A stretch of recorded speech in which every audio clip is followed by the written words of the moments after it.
না, আমি বিশ্বাস করি না ও আমাকে ভালোবেসেছে। ও এতদিন ভালোবাসার অভিনয় করে আমার সাথে প্রতারণা করেছে।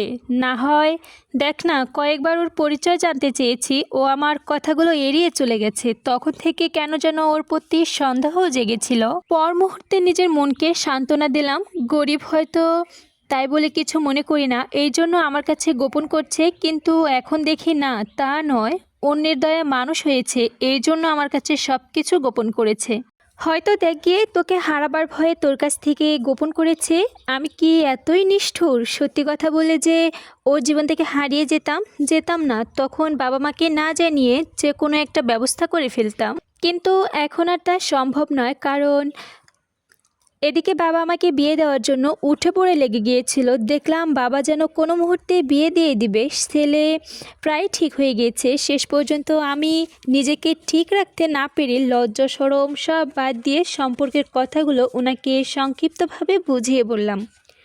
উনি অনেকক্ষণ চিন্তা করে আমার কাছ থেকে ওর অফিসের ঠিকানা নিলেন। 2 দিন পর ওর পুরো ডিটেলস ঘটনা নিয়ে জানতে পারলেন। জানতে পেরে আমাকে অনেকক্ষণ খুব বকলেন, তারপর শান্ত হয়ে বললেন, তুই যদি ওই ছেলেকে বিয়ে করিস, আমি লোক সমাজে মুখ দেখাতে পারবো না। লোকেরা বলবে মুক্তার সাহেব শেষ পর্যন্ত একটা পালক ছেলের হাতে মেয়েকে উঠিয়ে দিলেন। তখন আমার বেঁচে থাকার চেয়ে মরে যাওয়াটাই অনেক ভালো। এখন তুই যদি আমার মান সম্মানের দিকে না তাকিয়ে ওই ছেলেকে বিয়ে করিস, তাহলে আমার মরা মুখ দেখবি। তখন কি আর আমি বাবার কথায় অমান্য করতে পারি?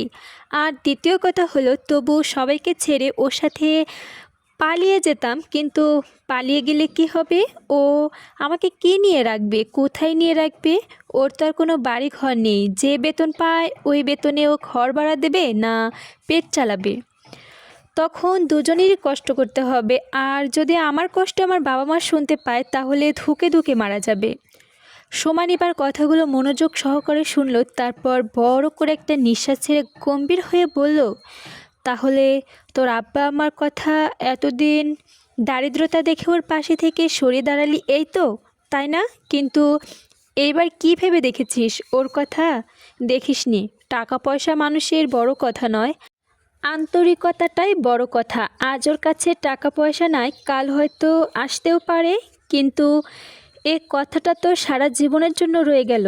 আর তোর বাবা মার কথা বলছিস, তোর বাবা মা তো তোর সুখের জন্য তোকে কোটিপতির সংসারে বিয়ে দিয়ে দিল, কিন্তু তোর স্বামী যদি তোর প্রতি কোনো আন্তরিকতাটাই নাই থাকলো, তাহলে তোর বাবা মা কি ওই আন্তরিকতাটা এনে দিতে পারবে? পারবে না। তখনই বুঝবি সুখটা কী জিনিস। হ্যাঁ, আমি সবই বুঝি। বুঝলে কি হবে? আমি এমনই একটা মেয়ে যে আমার মনে একবার কালির দাগ লেগে দেয়, সে শত চেষ্টা করলেও সেই কালির দাগ মুছাতে পারে না। সে আমার জীবনের চরম শত্রু হয়ে দাঁড়ালো। তদ্রূপ সে আমার সাথে যে প্রতারণা করেছে, এখন ওর নাম শুনলে আমার শরীরে আগুন ধরে উঠছে। হ্যাঁ, তোর ব্যবহারে তা ধরা পড়ছে। নিপা বুঝতে পারল সোমা ওকে ঠেস মেরে কথা বলছে। বুঝতে পেরেও তার কোনো কথা বলল না। কথা বললেই কথা বাড়বে, তাই ব্যস্ত দেখিয়ে তড়িঘড়ি করে তাকিয়ে রইল। হায় আল্লাহ, অনেকক্ষণ হয়ে গেছে, এখন আমাকে উঠতে হবে বলে নিপা দরজার সামনে চলে আসলো। সোমা ঘাড় ঘুরিয়ে নিপার দিকে তাকিয়ে বলল, আর একটু বস না। না না, আমার অনেক কাজ আছে। এই কথা বলে দরজা খুলে বাহিরে এক পা দিয়ে দিল। সোমা বুঝতে পারল ওর কথায় নিপা খুব রেগে বাসায় চলে যাচ্ছে, তাইও আর তেমন একটা জোড়াজুড়ি না করে আন্তরিকতায় গলায় বলল, কিছু মনে করিস না, আবার আসিস। নিপা ভালো মন্দ কিছুই বলল না, শুনেও না শোনার ভান করে সিঁড়ি বেয়ে দ্রুত নেমে গেল। সোমা দরজার সামনে দাঁড়িয়ে নিপার যাওয়াটা তাকিয়ে রইল। এদিকে শামীম সোমাদের বাসা থেকে বেরিয়ে কোনো দিকে না তাকিয়ে সোজা অফিসের দিকে রওনা হলো। অফিসে মাসুম সাহেব ওর জন্য অপেক্ষা করতে লাগলেন। আজ বাংলা ছবির 3টা গান রেকর্ডিংয়ের কথা, কিন্তু ওরা কোনো কথাই নেই। বারবার উনি রাস্তার দিকে তাকাচ্ছেন। এমন সময় অফিসের সামনে এসে বেবি থেকে নামলো। ওর চেহারার দিকে তাকানো যাচ্ছে না, চেহারাটার উপর বিষণ্ণ ভাব ফুটে উঠেছে। মাসুম সাহেব ওর চেহারাটা দেখে ওনার মনে মোচড় দিয়ে উঠল। সাথে সাথে উনি নিচে নেমে ওর সম্মুখে এসে ওর মুখের দিকে তাকিয়ে অস্থির হয়ে বললেন, এত দেরি করলে যে, বাইরে কিছু হয়নি তো? শামীম মাসুম সাহেবের দিকে তাকাতে পারছে না, বারবার চোখ সচল হয়ে আসছে, বারবার কান্না পাচ্ছে। তাই কিছুক্ষণ স্তব্ধ হয়ে রইল। উনি কেন আমাকে এত আপন করে বুকে টেনে নিচ্ছে? হয়তো উনি একদিন সবার মতো আমাকে তখন কি করে এত কষ্ট সইব?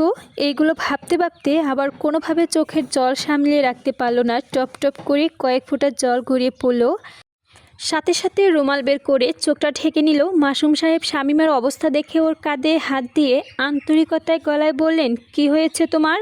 শামীম কিছুক্ষণ চুপ থেকে তারপর স্বাভাবিক হয়ে আস্তে আস্তে বলল, না, চোখে কিছু একটা পড়েছিল তাই। মাসুম সাহেব শামীমের চেহারার দিকে তাকিয়ে কী যেন ভাবল, তারপর বলল, চলো পড়ে, আজ না বুলবুল সাহেবের গান রেকর্ডিংয়ের কথা। এদিকে উনি পরপর 2বার টেলিফোন করে ফেলল। আজ না, কালকে হয় না?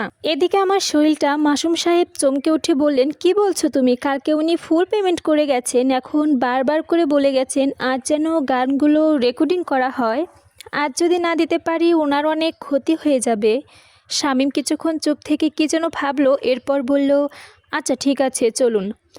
ওহ, তোমাকে একটা সুসংবাদ দিতেই ভুলে গিয়েছিলাম। তুমি যে ওই দিন বাড়িটা দেখে আসছিলে, ওই বাড়িটার কথাবার্তা ফাইনাল করে কিছু টাকা অ্যাডভান্স করেছি। এখন বলো বাড়িটা কার নামে রেজিস্ট্রি করব? শামীম এমন একটা সুসংবাদ পেল, ওর মন খুশিতে ভরে থাকার কথা, কিন্তু সংবাদটা শুনে ওর দু চোখে আরও সচল হয়ে উঠল। আজও এর সুখের দিনে ওর পাশে নিপা নেই।